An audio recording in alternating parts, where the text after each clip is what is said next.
Okay, तो बच्चों एक बार कंटेक्स्ट समझे हम इस चैप्टर का। एज द नेम सजेस्ट, इसमें जब इसको हम यूनिट को ब्रॉडली मॉडर्न फिजिक्स इसलिए कहते हैं कि इससे पहले वाला हम जितना कुछ भी पढ़ रहे थे वो आप कह लो और पुरानी रिसर्च वाली फिजिक्स थी।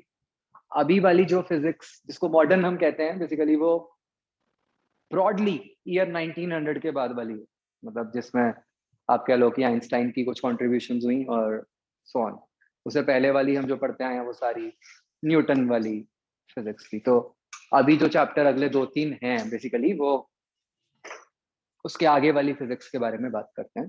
ठीक है, तो यहाँ पे जो थ्योरीज आती हैं इनकी अगर हम वैसे एप्लीकेशंस की बात करें तो बहुत ही ज्यादा वाइड स्प्रेड एप्लीकेशंस बन सकती हैं which are still under research. अभी तक हम नहीं कर पाए हैं इनको प्रॉपरली एक्सप्लोर। ठीक है, जैसे मैं आपको पहले ही बताया था कि आइंस्टाइन की जो थ्योरी है अभी भी हम उसको मतलब प्रैक्टिकली हर जगह नहीं देख पाए हैं।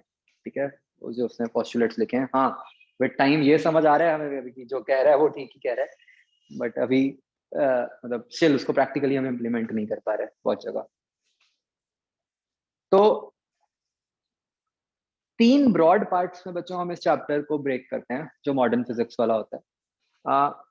सबसे पहले जो हम बात करते हैं मतलब अगर हम जैसे ऐसे सोचे ना कि एक कोई मटेरियल है, आपके पास कोई सैंपल है, आप इमेजिन करो कि उसको आप बाय सम मैकेनिज्म धीरे धीरे पेनिट्रेट करते जा रहे हो, है ना। तो उसमें आप सबसे पहले किस रीजन में होगे, मतलब लैटिस कह लो, जो मतलब एटम्स के बाहर वाला जो रीजन है आप उसमें होगे, है ना।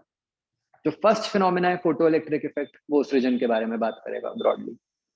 जो उससे अगला फिनोमेना है वो बात करता है एटॉमिक फिजिक्स, कि आप एटम में पहुंच गए जहां पे आप रोटेटिंग इलेक्ट्रॉन्स और वो सब कुछ की बात करो। ठीक है, जो फर्स्ट फिनोमेना है फोटो इलेक्ट्रिक वो उस पे नहीं जाएगा, वो एटम पे नहीं जाएगा, वो तो एटम को एक सर्कल मान लेगा, उसके बाहर बाहर रहेगा। ठीक है, और जो थर्ड फिनोमेना है न्यूक्लियर, वो अब कह रहा है और अंदर चले जाओ, आपने एटम को भी पेनिट्रेट कर लिया और आप फाइनली न्यूक्लियस तक पहुंच गए। ठीक है, क्योंकि अभी तक हम इतना कर पाए हैं, हो सकता है गोइंग फॉरवर्ड हम न्यूक्लियस को भी पेनिट्रेट करके जो न्यूक्लियस के पार्टिकल्स हैं उनको भी स्प्लिट करना शुरू कर दें, जो कि अब शुरू हो गया है। बट स्टिल हमारी फिजिक्स वहीं पे खत्म हो जाती है हमारे लेवल की, कि हम उसको हम अभी भी मतलब फंडामेंटल पार्टिकल्स किनको मानते हैं, प्रोटॉन न्यूट्रॉन को ही मानते हैं। लेटेस्ट थ्योरी से कि आप उनको भी स्प्लिट कर सकते हो, बट हमें उस लेवल पे नहीं जाना। तो इस तरीके से हम बच्चों इस चैप्टर में बढ़ते हैं। ये बच्चों जो फर्स्ट पार्ट है photo electric effect, this is basically again a continuation of the various properties of light. जहां पे हमने कहा था कि सबसे पहले हमने कहा कि लाइट की रे नेचर होती है, फिर हमने पिछले चैप्टर में कहा कि लाइट की वेव नेचर है। इस चैप्टर में हम कहेंगे कि लाइट की पार्टिकल नेचर। ठीक है, मतलब there are some phenomena which can be explained only if we consider light to be made up of some tiny particles, discrete particles, right. अगर मतलब कुछ डिस्क्रीट पार्टिकल्स हम इमेजिन करते हैं तभी फिनोमेना एक्सप्लेन होते हैं। इंटरेस्टिंगली वो पार्टिकल सब मासलेस हैं, है ना। क्या कहते हैं उन पार्टिकल्स को?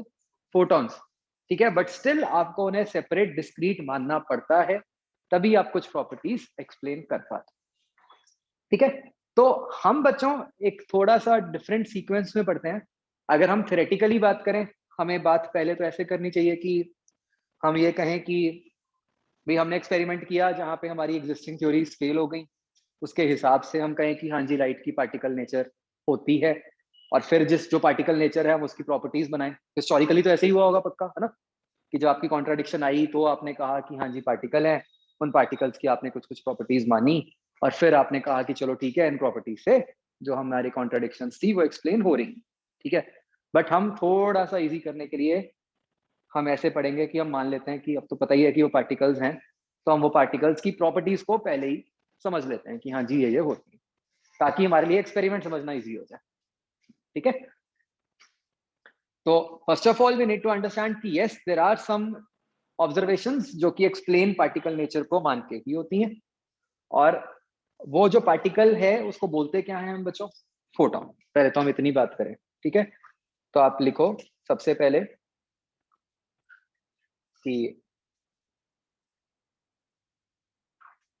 जो फोटो इलेक्ट्रिक इफेक्ट है बच्चों, this is basically an experiment जो कि लाइट की पार्टिकल नेचर को एस्टैब्लिश करता है। तो जो मेन हेडिंग है दैट इज मॉडर्न फिजिक्स, उसके नीचे वाली हेडिंग है फोटो इलेक्ट्रिक इफेक्ट।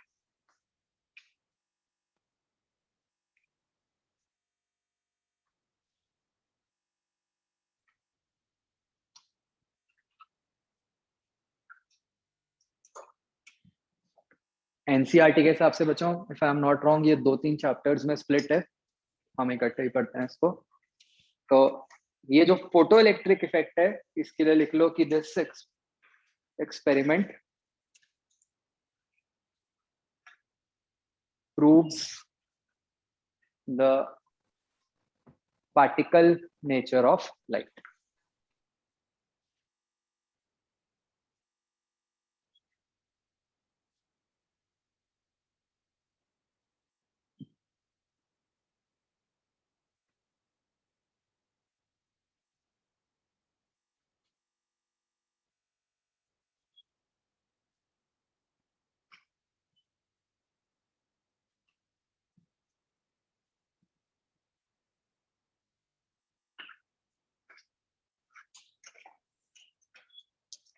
ठीक है, फिर उसके आगे लिखो कि under some situations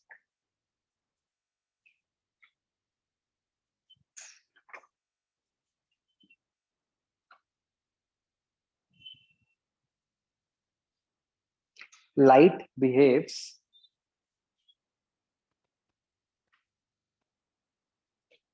as if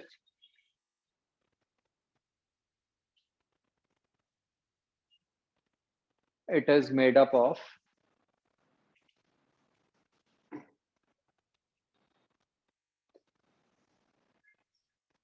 particles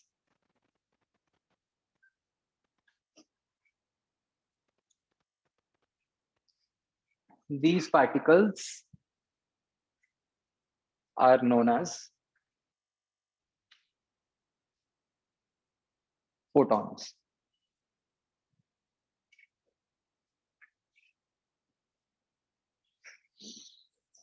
ठीक है, अब इन फोटॉन्स की बच्चों क्या प्रॉपर्टीज हैं जो आपने केमिस्ट्री में भी बात की होगी कि दे आर मासलेस। अब बच्चों एक मिनट, ये जो फर्स्ट प्रॉपर्टी है राइट, ये जो फर्स्ट प्रॉपर्टी है जब हम कहते हैं कि they are massless, this in itself contradicts Newton physics right. Newton के हिसाब से तो मास तो होना ही चाहिए, कुछ अगर एग्जिस्ट करता है तो मास होना चाहिए, बट ये न्यूटन के हिसाब से था। आइंस्टाइन के हिसाब से ऐसी कोई रिस्ट्रिक्शन नहीं है। आइंस्टाइन तो कहता है नेगेटिव मास भी हो सकता है, ठीक है। तो मतलब आइंस्टाइन तो कहता है अगर चार्ज नेगेटिव पॉजिटिव है तो मास भी पॉजिटिव नेगेटिव हो सकता है, ठीक है। तो कोई रिस्ट्रिक्शन नहीं है। तो जब हम कहते हैं जीरो रेस्ट मास, उसका क्या मतलब है? बेसिकली हम ये कहना चाह रहे हैं कि ये जो पार्टिकल है फोटोन, अब एक थोड़ी सी बात समझने वाली है, massless is a little misleading term because हम जिस तरह से पहले पढ़ते हैं, ठीक है, हम वहां पे ये मानते थे कि मास इज समथिंग कांस्टेंट और चाहे रेस्ट पे चाहे मोशन में है उससे फर्क नहीं पड़ रहा, ठीक है। आइंस्टाइन की थ्योरीज में थोड़ा चेंज हो जाता है। तो अब हम ये कह रहे हैं इस पार्टिकल के लिए, फोटोन के लिए, कि भाई अगर ये रेस्ट पे होगा तो इसका मास नहीं है, विच इन अदर वर्ड्स मीन्स कि ये रेस्ट पे एग्जिस्ट ही नहीं कर सकता। ये एक पार्टिकल तभी एग्जिस्ट करता है जब ये मोशन में,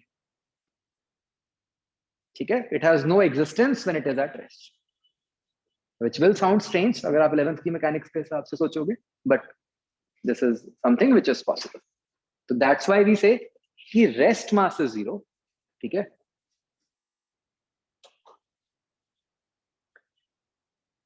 रेस्ट मास का ऑपोजिट होता है एक तरह से डायनामिक मास, की मतलब मूव करते हुए क्या मास होगा वो हम आगे बात करेंगे। बट अब हमें दो टर्म्स में बात करनी पड़ती है कि रेस्ट मास एंड डायनामिक मास। मतलब बच्चों आप इसको ऐसे भी पुट कर सकते हो कि आइंस्टाइन की थ्योरी कहती है कि मास भी फ्रेम डिपेंडेंट क्वांटिटी है, राइट, कि वो अलग अलग फ्रेम्स में अलग अलग होगा। तो इनका कोई चार्ज नहीं होता फोटॉन्स का, ये स्ट्रेट लाइन में ट्रैवल करते हैं with the speed of light.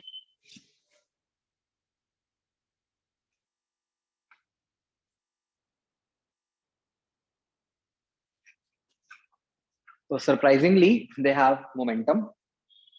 तो अगर आप सिंपल 11th वाली फिजिक्स लगाओगे तो आप कहोगे मास जीरो है तो मोमेंटम कहां से आ गया। बट हम अगर ये सोचें कि नहीं भाई, मास जीरो कब था, जब वो रेस्ट पे, जब वो रेस्ट पे नहीं है तो उसकी मास जैसी कुछ प्रॉपर्टी है, ठीक है, जो उसको मोमेंटम दे रही है। और ये जो मोमेंटम है ये बच्चों क्या है, h बाय लैम्डा। ये कहां से आया, डी ब्रॉगली। तो हमने अगेन थोड़ा सा शॉर्टकट मार लिया कि हमने सीधे लिख दिया h बाय लैम्डा, क्योंकि आप फेमिलियर हो। स्ट्रिक्टली स्पीकिंग तो आप देखो कि मैंने एक बहुत बड़ी गलती की है, इन द सेंस कि मैं पार्टिकल नेचर की बात कर रहा हूँ और उसमें मैं लैम्डा यूज कर रहा हूँ, है ना। पार्टिकल नेचर में लैम्डा कहां से आ गया, बट चलो हम फॉर कन्वीनियंस कर लेते हैं। एंड वही सेम बात, अगला पॉइंट हम कह रहे हैं कि उनके पास एनर्जी है which is H new, when new is frequency. Again particle की फ्रीक्वेंसी का तो मतलब ही नहीं बनता कुछ, ठीक है। तो वो बन गई H C by lambda.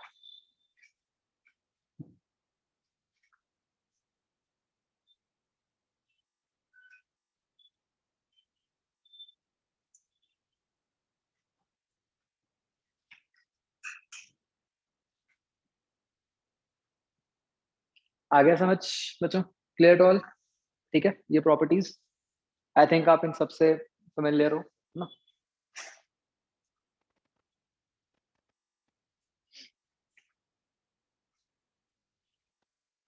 Okay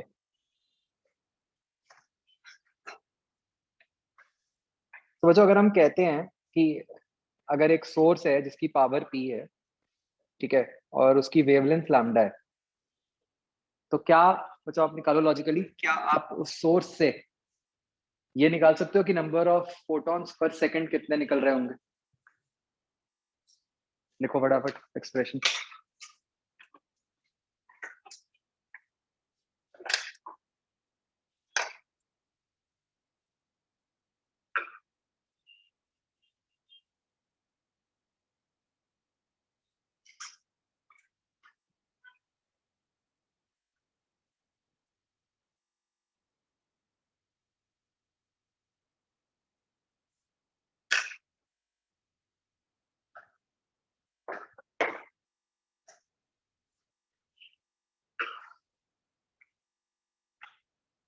very straight forward unitary method, है ना।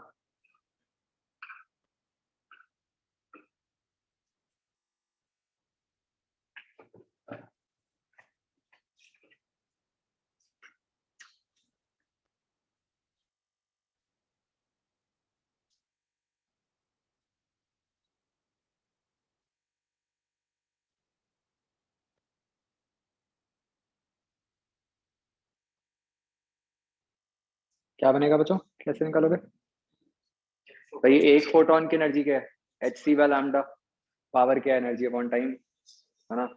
तो क्या बन गया वो, एन से रिलेट कर दो, ये बन गया P lambda by H C. And if you want you can write it in terms of frequency as well, तो बन जाएगा एन एच।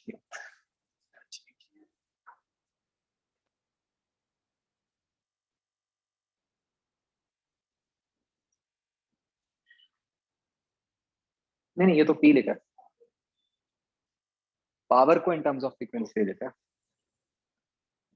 एन तो उधर जाके, ये एन जो है दैट इज पर सेकंड, है ना, सिर्फ एन नहीं है। क्या समझ आ गया वरुण, कुछ याद आया इस क्वेश्चन से।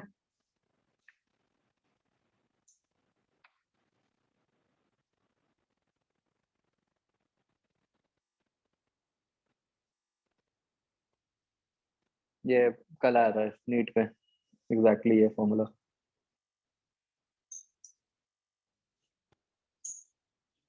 राइट बच्चों, ओके आगे बढ़ते हैं। नेक्स्ट बच्चों, ये जो एक्सपेरिमेंट है फोटो इलेक्ट्रिक इफेक्ट, इसको समझने के लिए हम बच्चों एक टर्म समझते हैं which is known as work function, ठीक है। आई थिंक आपने केमिस्ट्री में भी इसके बारे में बात की होगी। क्या कोई मुझे एक्सप्लेन कर सकता है वर्क फंक्शन क्या होता है? नहीं, वर्क फंक्शन नहीं किया हुआ? अच्छा ठीक है, फाइन, कोई दिक्कत नहीं है। बच्चों इसको ऐसे सोचते हैं, केमिस्ट्री में आपने आयनाइजेशन एनर्जी किया हुआ, उसका क्या मतलब होता है? कि हम कहते हैं, अगर आप ध्यान से सोचो, हम कहते हैं कि मान लो एक आइसोलेटेड एटम हो, उसमें से इलेक्ट्रॉन को इजेक्ट करने के लिए जो एनर्जी दे, ठीक है। तो बच्चों इमेजिन करो कि अब एक कोई मटेरियल है प्रॉपर, अब आइसोलेटेड एटम नहीं है, कोई मटेरियल है, ठीक है। तो उसमें चाहे आयनाइजेशन या उससे थोड़ी डिफरेंट एनर्जी देनी पड़ेगी क्योंकि बहुत सारे एटम्स आ गए, जो भी कर करा के इलेक्ट्रॉन को हमने एटम से अलग कर दिया, ठीक है। तो बेसिकली मेटल्स में ये स्पेसिफिकली ज्यादा होगा कि इलेक्ट्रॉन जिसको हम कहते हैं फ्री इलेक्ट्रॉन्स बन गए। तो क्या होता है बच्चों जिसको हम कहते हैं free electrons, does it mean कि वो फ्री इलेक्ट्रॉन बॉडी से अलग हो सकता है आराम से? उसके लैटिस में घूमेगा ना, क्योंकि लैटिस के अंदर क्या क्रिएट हो जाएगा, बेसिकली बहुत सारे पॉजिटिव आयंस और फ्री इलेक्ट्रॉन्स क्रिएट हो जाएंगे। तो ऐसा नहीं है कि उस इलेक्ट्रॉन पे अब अट्रैक्शन नहीं लग रही, उस इलेक्ट्रॉन पे अभी भी अट्रैक्टिव फोर्सेस लग रही हैं, बट अब हम स्पेसिफिकली ये नहीं कहेंगे कि जो फोर्स है वो न्यूक्लियस की लग रही है, हम ये कहेंगे पॉजिटिव आयन की फोर्स लग रही है। एंड मोर ओवर वो जो फोर्स होगी it will be like resultant of force due to all the remaining ions as well as other electrons। तो कुछ ना कुछ फोर्स लग रही होगी, और हम ये भी कह सकते हैं कि ब्रॉडली अट्रैक्टिव फोर्स लग रही होगी पक्का उस इलेक्ट्रॉन पे, क्योंकि क्योंकि मतलब आपको पता है इलेक्ट्रॉन ऐसा नहीं होता कि एक मेटल जो है उससे बाहर ही निकल जाते हैं, उसके अंदर ही रहते हैं, तो अंदर ही फंसे रहते हैं electrons, it's not that easy कि वो उससे निकल जाए, ठीक है। तो ये वर्क फंक्शन जो होता है बच्चों, दिस इज बेसिकली, नाम से समझ आ रहा है वर्क है, तो it is a type of energy जो हम कहते हैं कि हम एक इलेक्ट्रॉन को दें सच दैट वो जो लैटिस में फंसा हुआ था उससे बाहर निकला है, मतलब अब वो मेटल से कंप्लीटली डिटैच ही हो जाए, ठीक है। तो इन अ वे अगर हम सोचें कि अगर एक मेटल को, अगर एक इलेक्ट्रॉन को आपने एक्चुअली एक मेटल में से बाहर निकालना है, तो पहले तो आपको उसको कुछ आयनाइजेशन एनर्जी टाइप्स देना पड़ेगा, which is not our concern right now, कि मतलब आपने उसको एटम से अलग कर दिया, और फिर जो भी सारे लैटिस के कारण जो एनर्जी लग रही थी वो दे दी जिससे कि वो कंप्लीटली बाहर आ जाए। क्या ये बात समझ आती है? क्या आपको ये भी समझ आती है बात कि वेरी स्ट्रिक्टली स्पीकिंग ये एनर्जी हर इलेक्ट्रॉन के लिए सेम भी नहीं होगी, क्योंकि वो तो डिपेंड करेगा ना कि उसकी पोजीशन इन लैटिस क्या है। तो it is like an average value, कि बहुत सारे इलेक्ट्रॉन्स के लिए हमने सॉर्ट ऑफ एक एवरेज निकाल दिया कि भाई उसको कितनी एनर्जी देनी पड़ेगी सच दैट वो मेटल की सरफेस से अलग हो जाए, उससे बाहर निकल आए। क्या ये बात समझ आती है? ठीक है, तो ये इसकी डेफिनेशन लिखते हैं वर्क फंक्शन की।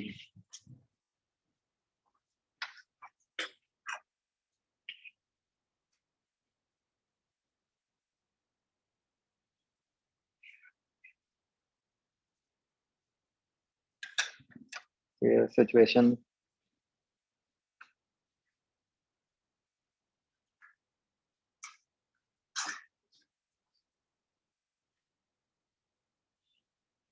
तो ये हमने एक तरह से मेटल की सरफेस दिखाई है, जस्ट बिलो द सरफेस हम कह रहे हैं कि उसमें पॉजिटिव आयंस होंगे और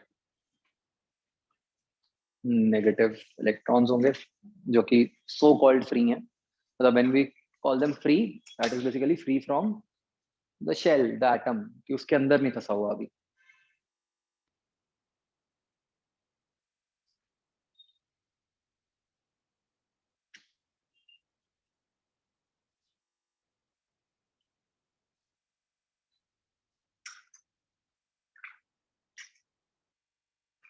But so many people confuse it with ionization energy, right? So it is basically the energy provided after giving ionization energy.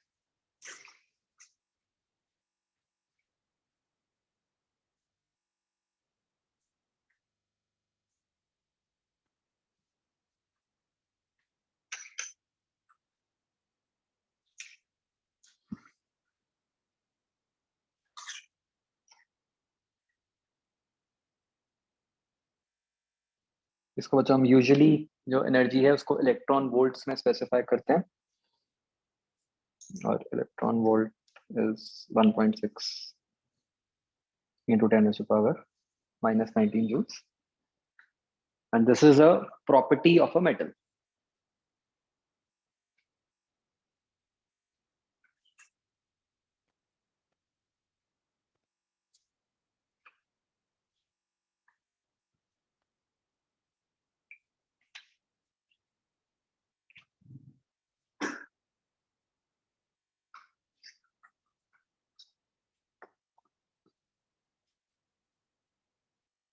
ठीक है जी, क्लियर सो फार? ये जो बच्चों फिगर में दिखाया हुआ है 10, 6, ये क्या दिखाया कि मतलब आइडियली तो अलग अलग देनी पड़ती है, हम उसके एक एवरेज टाइप्स वैल्यू की बात करते हैं। ओके, अब बच्चों प्रॉब्लम ये है कि एक कोई भी इलेक्ट्रॉन की जो मोशन होती है वो रैंडम होती है इनसाइड द लैटिस। ठीक है, 1 मिनट के लिए मान लो बच्चों कि आपने मतलब कोई एक मेटल है, उसके अंदर लेटस फॉर अ मोमेंट से कि 1000 इलेक्ट्रॉन है, और उस मेटल का वर्क फंक्शन मान लेते हैं 10 इलेक्ट्रॉन वोल्ट है। ठीक है, मतलब इलेक्ट्रॉन को बाहर निकलने के लिए 10 चाहिए एनर्जी। ठीक है, आप ये भी मान लो कि सबको ही 10 चाहिए, अभी एवरेज का पंगा नहीं है क्योंकि बहुत सारे होते हैं, तो सबकी 10 मान लेते हैं। तो भाई मूव तो रैंडमली कर रहे होंगे सारे इलेक्ट्रॉन्स। मान लो बाय सम मैकेनिज्म हमने सारे के सारे इलेक्ट्रॉन्स को 10-10 एनर्जी बिल्कुल प्रॉपरली दे दी। ठीक है, तो क्या होना चाहिए? या चलो 1 मिनट के लिए ऐसे कहें कि निकलने के लिए 10 चाहिए थी, हमने सबको 15-15 एनर्जी दे दी। ठीक है, तो क्या होना चाहिए? एक तो ये समझ आता है कि हमने अगर एक्सेस एनर्जी दे दी तो होगा क्या, उससे क्या होना चाहिए कि काइनेटिक एनर्जी आनी चाहिए। बट जो बात समझने वाली है, क्योंकि सारे इलेक्ट्रॉन्स रैंडमली मूव कर रहे थे, ठीक है, अब उन्हें एनर्जी मिली उसके हिसाब से। अब ऐसा तो है नहीं बच्चों कि हाईवे बना हुआ है और वो सीधा बाहर निकल जाएंगे। क्या होगा जब उन्हें एनर्जी मिलेगी? डिपेंडिंग अपॉन कि उनकी वेलोसिटी किस डायरेक्शन में है, वो मान लो निकलने की कोशिश भी कर रहे हैं, तो उनके सराउंडिंग इलेक्ट्रॉन से कोलिजन होंगे। मानते हो? इलेक्ट्रॉन है या आयन है, उन सबसे कोलिजन होंगे, दे कैन लूज एनर्जी। क्या हम ये कमेंट कर सकते हैं कि कौन सा इलेक्ट्रॉन कितनी एनर्जी लूज करेगा? नहीं, बहुत ही रैंडम प्रोसेस होगा, डिपेंड करेगा अंदर क्या हो रहा है, कैसे हो रहा है। मानते हो? तो all that we are able to say till now is कि भाई हाँ, बाहर निकलने के लिए चाहिए थी 10, आपने दे दी 15, तो क्या होना चाहिए? जो इलेक्ट्रॉन्स बाहर निकलेंगे उनकी एक रेंज ऑफ काइनेटिक एनर्जीज होगी। हो सकता है कोई इलेक्ट्रॉन जिसके बहुत ज्यादा ही कोलिजन हो जाए, वो ऑलमोस्ट रेस्ट पे ही आ जाए, वो सारी एनर्जी उसने कोलिजन में लूज कर दी। और इसका एक दूसरा एक्सट्रीम सोचें अगर हम, कि हो सकता है किसी इलेक्ट्रॉन को बिल्कुल ही शॉर्टकट मिल गया हो, खुला रास्ता मिल गया हो, उसका एक भी कोलिजन ना हो, तो वो कितनी एनर्जी से बाहर आ जाएगा? 5 से ही बाहर आ जाएगा। तो एक बात बहुत इंपॉर्टेंट समझने वाली ये है कि जो इलेक्ट्रॉन्स बाहर आएंगे वो 0 से लेकर 5 तक हर रेंज में आ सकते हैं बाहर काइनेटिक एनर्जी से। राइट बच्चों, ऑनलाइन ये बात क्लियर हुई?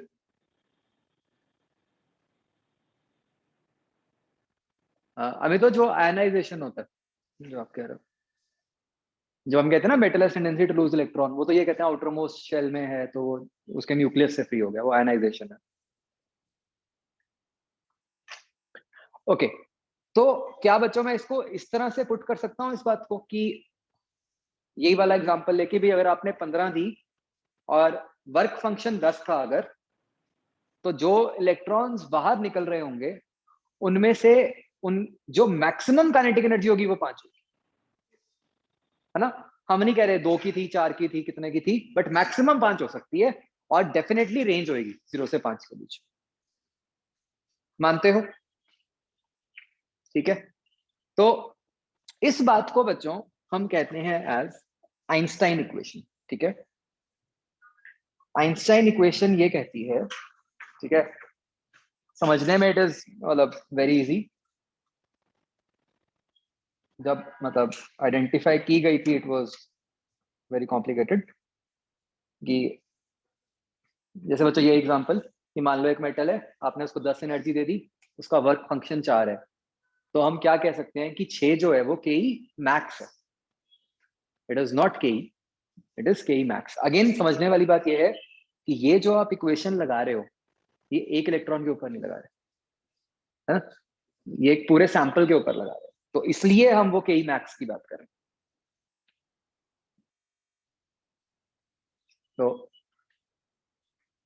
तो बच्चों यही आइंस्टाइन की इक्वेशन है। आइंस्टाइन ने कहा कि अगर आप एनर्जी ई दे रहे हो तो that should be equal to work function plus K max.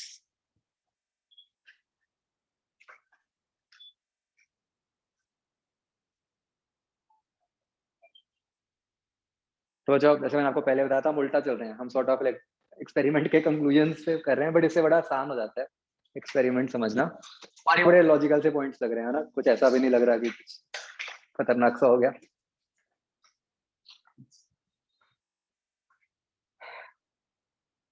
ठीक है, इसको अगर मैं लाइट की फॉर्म में एनर्जी को दूं बच्चों, तो क्या मैं इसको ऐसे लिख सकता हूँ, ई को एच न्यू लिख सकता हूँ मैं, है ना।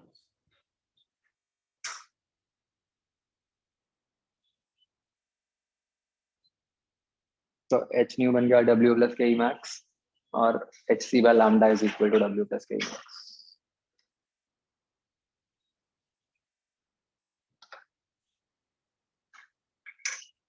अभी हम बच्चों ये लिखेंगे पॉइंट कि के मैक्स ही क्यों आया, मतलब what is the importance of this max word.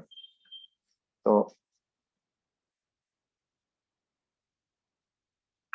जैसे हम बात कर रहे थे, normal electrons come out with different kinetic energies because they undergo collisions while coming out. K max is for the ideal case when there is no collision.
ठीक है, तो in fact बच्चों अगर हम मतलब जैसे हम पहले भी बात करते थे, अगर मैं डिस्ट्रीब्यूशन बनाऊं बच्चों कि कितने मॉलिक्यूल्स की कितनी काइनेटिक एनर्जी है, मुझे बताओ वो कैसी बननी चाहिए डिस्ट्रीब्यूशन, अगर मैं ग्राफ बनाऊं।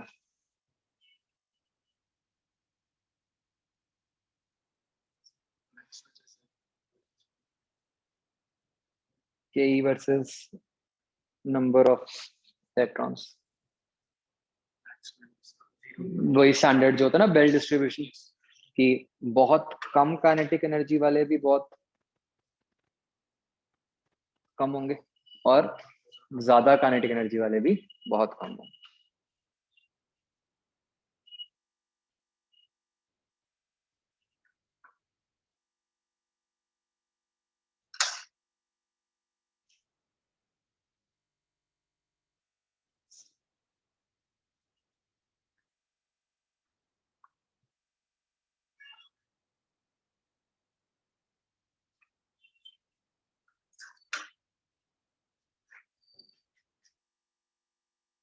आगे समझ?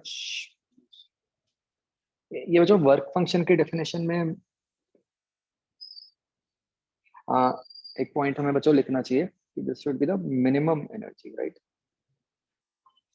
वो ज्यादा दोगे तो ऑब्वियसली निकल ही जाएगा।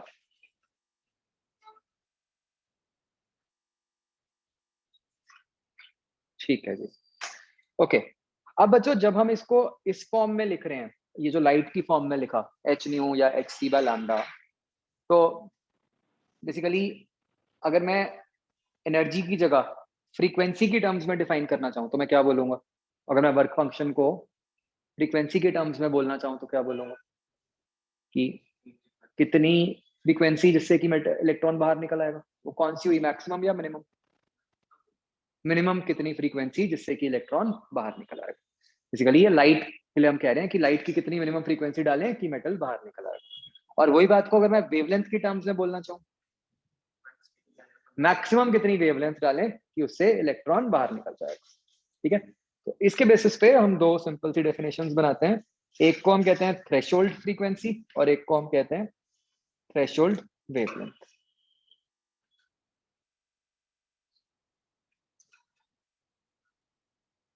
थ्रेशोल्ड हो गई मिनिमम फ्रीक्वेंसी इलेक्ट्रॉन रिमूव करने के लिए, जो थ्रेशोल्ड वेवलेंथ है वो हो गई मैक्सिमम इलेक्ट्रॉन रिमूव करने के लिए। तो इसको बच्चों हम न्यू नॉट से रिप्रेजेंट कर देते हैं। वो वर्क फंक्शन बाय एच बन गया, H nu is equal to work function.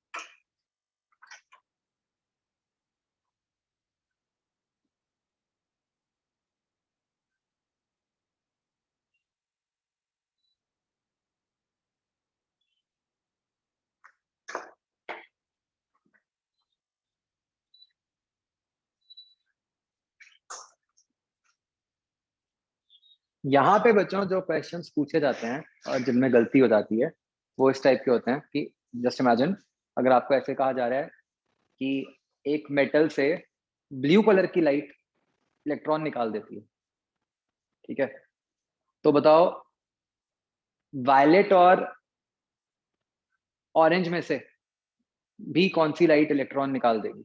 पक्का?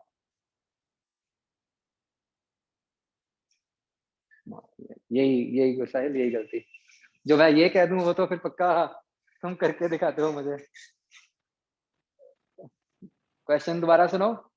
हम कह रहे हैं कि एक मेटल से ब्लू कलर की लाइट इलेक्ट्रॉन निकालती है, तो वायलेट और ऑरेंज में से कौन सी लाइट पक्का इलेक्ट्रॉन निकालेगी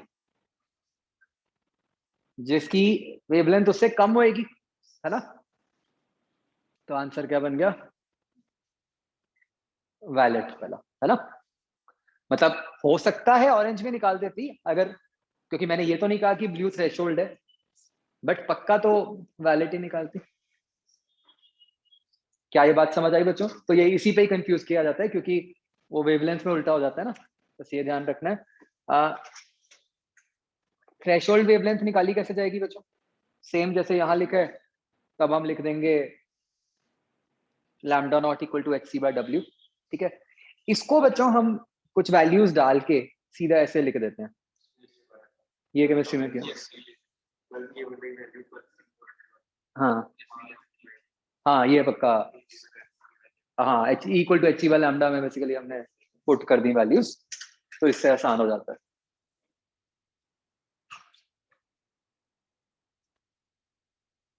तो इसमें ये ध्यान रखना है कि लैम्डा एंगस्ट्रॉम्स में आएगा और जो वर्क फंक्शन है वो इलेक्ट्रॉन वोल्ट्स में है। तो बहुत कन्वीनियंट हो जाता है, नहीं तो एच की वैल्यू डालो, सी की डालो, फिर उसको ईवी में भी कन्वर्ट करो, 3 वैल्यूज डालनी पड़ती हैं।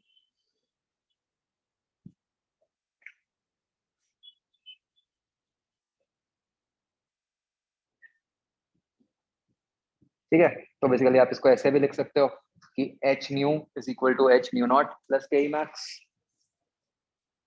या फिर H C by lambda is equal to H C by lambda naught plus K E max.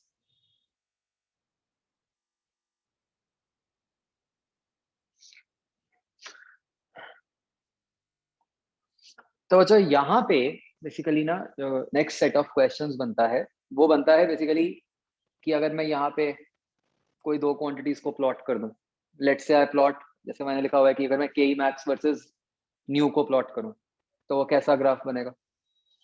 Straight line बनेगा, है ना। ऐसे ही के ई मैक्स वर्सेस 1/लैम्डा को प्लॉट करेंगे, वो भी स्ट्रेट लाइन बनेगा। तो बेसिकली इक्वेशन पता है आपको, उसमें क्या है कि ग्राफ जिस भी फॉर्म में दिया हुआ है तो उस ग्राफ की स्लोप क्या है या उसका इंटरसेप्ट क्या है, उसके बेसिस पे क्वेश्चन बन सकते हैं। तो थोड़ा सा ध्यान रखिए कि कहीं एच से मल्टीप्लाई हो रहा है, कहीं नहीं हो रहा है, या व्हाटएवर, ऐसे क्वेश्चंस बन सकते हैं। ठीक है, तो जैसे अगर हम एक एग्जांपल ले लें कि अगर मैं के E max versus new graph बनाऊंगा, तो वेरीफाई करो कि इस केस में जो एक्स इंटरसेप्ट है वो न्यू नॉट बनेगा और स्लोप एच बनेगी। और दूसरे केस में ये वैल्यूज आएंगी। एक बार चेक करो सीधा इक्वेशन से कंपेयर करके।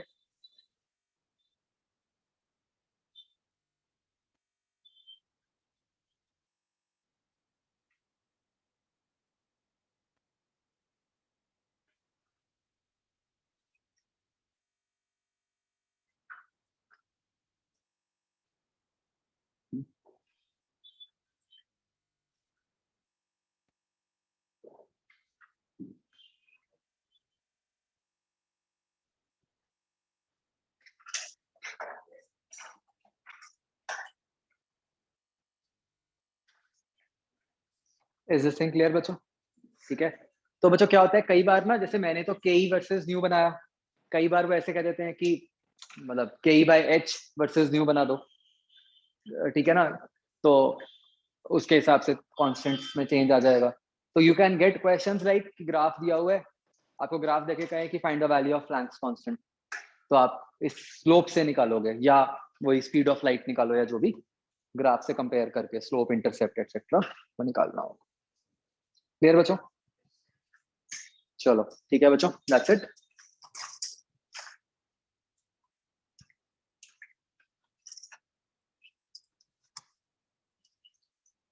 अभी इसमें से तो कुछ नहीं करना बच्चों।